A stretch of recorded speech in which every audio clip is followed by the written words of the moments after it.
All right, y'all. We're bringing y'all a brand new series, The Untold Stories of Three Creeks. I had this idea. We got a lot of deer hanging on the wall and in buckets that was before kind of started us filming, and we wanted to bring some of these stories alive and for us kind of relive a lot of the hunt, the stories and the hunts that we often forget about. And Caleb just got this deer back from the 23-24 deer season. This kind of deer really kicked everything off for Three Creeks for us. It was a deer we called Tide 8, Caleb's first bow kill. And the way the story unfolded and where we were at, and just, we truly seen God work in this hunt, and it was just one of them hunts that I'm sure a lot of y'all said it's just meant to be. So we're going to dive into that a little bit, kind of go from early season, summer, prepping to scouting, all the way to that day that it took place. And really, the footage we captured of him really didn't justify how that hunt happened again. That was our first season really filming, getting our feet wet with that. And, we really want to bring the honor of this deer that he deserves, giving his life for us. So we're going to sit back and we're going to relive that day. All right, so early to mid summer of 23, we had 4 or 5 deer on camera. Of those, he was the most mature in the bachelor group, and we knew we had to keep an eye on him until the end of season, or till the end of summer anyhow. As we got to the end of summer, he started running with a 9-point that looked just like him. When we was talking about him, we knew we had to have a way to identify him. So we were real original, came up with the name Tide 8. Yeah, so as, season started approaching, I got out either the week of or it was 2 or 3 days before season come in. I got out scouting this field. It was on a corn year, and typically corn years for us is better than this particular piece of ag that we was on. The farmers normally rotated, but we really get pumped up for a corn year. It brings more deer. We hunt hogs on the same property. Hogs is more abundant. It seems like on corn, everything comes to life. So started scouting this field a few days before season come in, and this deer actually was not the deer that we went into season approaching, or had on the target list as number 1. A couple days before, when I pulled out there, I actually laid my eyes on a really big mainframe 10. He come out right at dark. It was actually a full moon night, and I sat there to probably 9 o'clock that night watching that deer. And I think this deer actually come out with 3 other bucks that same night. It got so dark couldn't really tell, but really had my eyes set on going in opening day or opening weekend, going after the mainframe 10. And when we get there that day, I'm gonna let Caleb kind of spill off into how that day unfolded. But to say it was special would be an understatement. Just the way everything unfolded, and there's sometimes things happening in the outdoors that, from a hunter standpoint, you can't make happen. And this turned out to be one of those hunts. Yeah, that was on a Thursday night that you went and scouted like that. And we went Friday afternoon, and actually got on 4 bucks that came out, and we stalked. Got pretty dang close, got within 80 yards of them. And they come out, we originally set up down on this fence row, and these deer come out, it was right at dark. And we was probably 80 yards, 90 yards. And we actually belly crawled. They went down this little ravine in this field where the farmers got where the field drains off. And we was actually putting on a very successful stalk, and just, as luck would have it, this doe comes out of this corner in between us and that buck, and she locked in on us just like that. She blew and just blew out the whole field. So it was naturally game over at that point. We had to regroup, and sitting in a 90-acre field, bow hunting, your cards got to be laid out just right, make it happen. And so we regrouped that night, made a plan for the next day, went back in there, and we had a little bit of luck from the good Lord, and things played out in our favor. Yeah, they did. All right, so the next afternoon, Hayden showed up at the house. He was excited. He just knew it was going to go down, and I just knew it wasn't. The fact is, we had mature bucks show up 2 days in a row. I just knew, with us blowing them out of there the night before, there was absolutely no way that we was going to get a tempt 3 times in a row. So we made it over there. I'm kind of disappointed, to say the least. The night before, the doe blowing, it was a major letdown. It got dark on us immediately after. Kind of ran out of time to even assess what really happened. So that day, we show up. we decided to go ahead and set up a little further down than what we did the day before, just because that's where they had come out at. And I guess that actually worked to our favor quite a bit.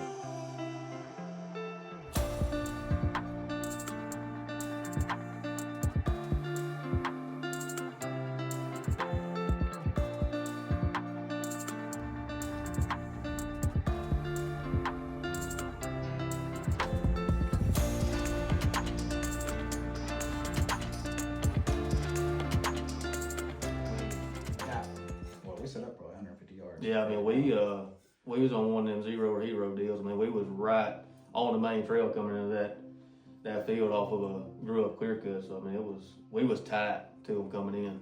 Yeah, and absolutely. And the wind wasn't perfect for us to do that, but it actually everything kind of worked out the way it was supposed to.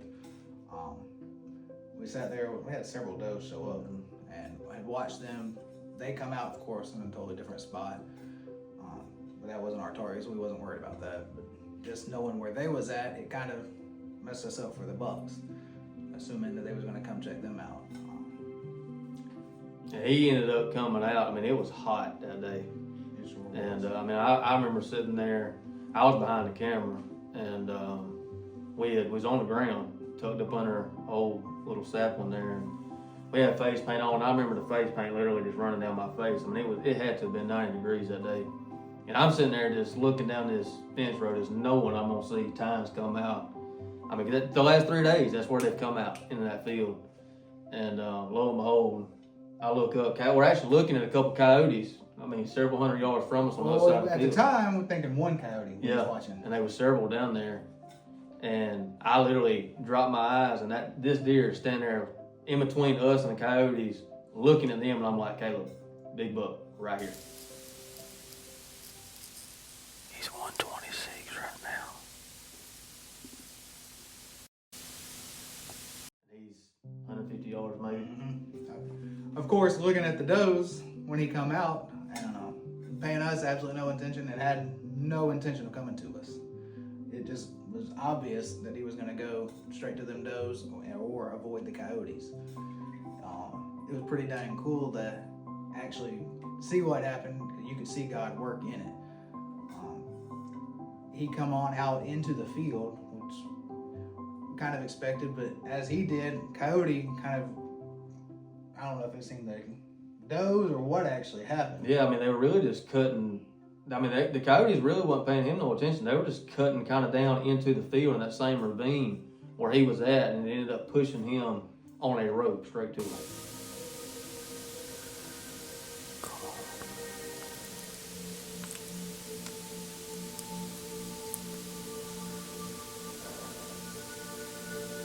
Caleb, I got this limb I got to work around. He's going to have to get on the ridge.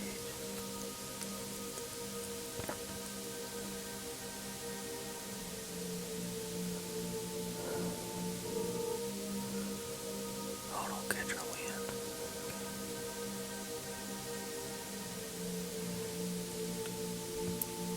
He's 94. Can you get turned?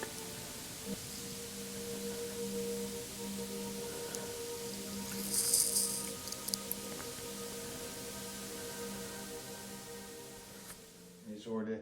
And he come walking the wood line that we're sitting on, or we're sitting in, probably 40, 50 yards from it, and just kind of walked straight towards us. As he got closer, he started veering out into the middle of the field, and got, I don't remember what was the closest yardage he got. I think whenever you released the arrow, he was 73 yards. And it was probably, to bring this back together, I did not ever advise somebody taking that far of a shot. But, in this case right here, we had put so much effort. And, I mean, we were that close, we had to try, and we had been shooting that far, practicing that far, not with intentions of taking it, but just if it had to, if the situation was right, that, semi felt comfortable to do it. And he was in a big enough field that we felt that, even if the shot wasn't perfect, that we could get up to him and get another arrow in him if needed. And that's exactly what happened. Got a little high on him and dropped him, spined him. We went immediately immediately right then, put another arrow in him, and but God, it was exciting. Yep.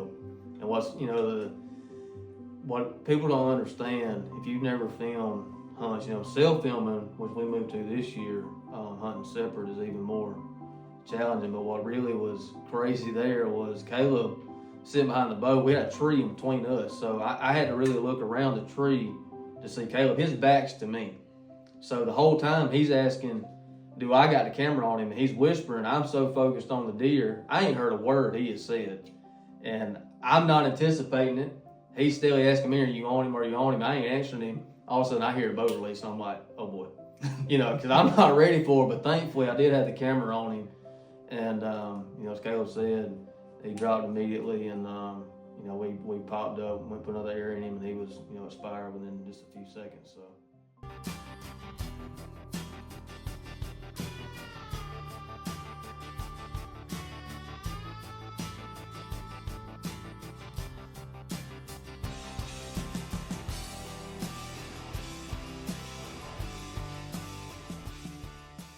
It was an awesome hunt. And that was our first successful hunt together, and kind of the makings for us to continue on and let us know that it actually can happen. And the things that, transpired from that, it kind of prompted us to, we knew the footage. I felt like I kind of let him down, and I didn't capture the footage that the deer deserved, because I was filming with an older camera, and it had a shutter sound in the background. We didn't have mics. We was filming with 10-year-old GoPros. Just the footage quality wasn't there, and it really prompted us that, if we're going to do this, we need to invest a little, money in it, at least make the footage worth watching.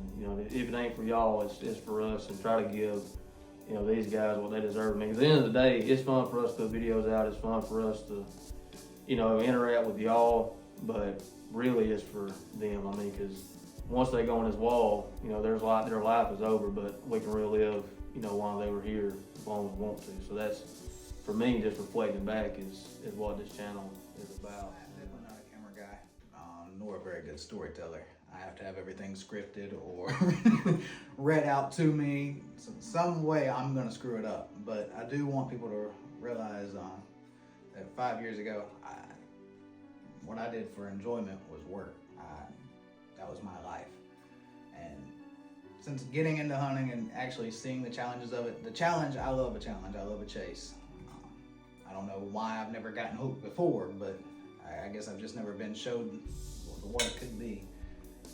Since I have got the kid or my family involved, it's made a pretty drastic difference in our relationship and how we spend time on the weekends, what we do together. We've always got a common goal, common interest, something for us to focus on. Hayden's always at the house, or I'm over here, we're shooting, we're doing something other than work. So it's made a drastic difference in my life. That's kind of what this deer means to me. That's what we want this page to mean to other people. We get the hunting industry, and I'm not even saying we're part of the hunting industry, but social media in general makes it so much about the kill, the size of the deer, and yes, from a hunter standpoint, none of us can lie, we go after that, we do. But there's so much more to it on the backside that we want, people to get involved, just like Caleb's story. There's a lot of people out there that either ain't ever tried it, don't have an opportunity to try it. Just find somebody. Find somebody that can open that door for you, or you be the one that opens the door for somebody else. Because hunting's been a part of my life since I was able to walk. And this room that we're sitting in now, that we're gonna tell these stories out of, this is the 20-something years of memories that I got. Caleb just started his memories, but this is something that he gets to do for the rest of his life and build those memories to, share on generations down the road like my family has for me. Hunting, for me, to sit here and try to put into words what hunting means to me, I can't. People that don't do it or didn't grow up doing it just don't understand, but it's not a hobby, it's not a sport. It's truly part of life. It is part of my life. And the experiences I've got from the woods and you know, just the best memories I got as a kid growing up and even as an adult, a large majority of those has come from being in a tree or being in a field, just something to do right around, you know, a deer or, you know, now ducks, since I've got going into that now, and that's what we want this page to be. So we hope y'all enjoyed this. We got many more stories that we're gonna tell, and you know, for those of you that want to watch and tag along, we appreciate it. And don't get focused on this. This ain't what this is about. You know, this whole video, the whole purpose of was what he told the last 2 minutes, and that's what we want to bring to social media, because there's not much of it out there. So appreciate y'all watching. We're gonna bring more, and we hope y'all tag along.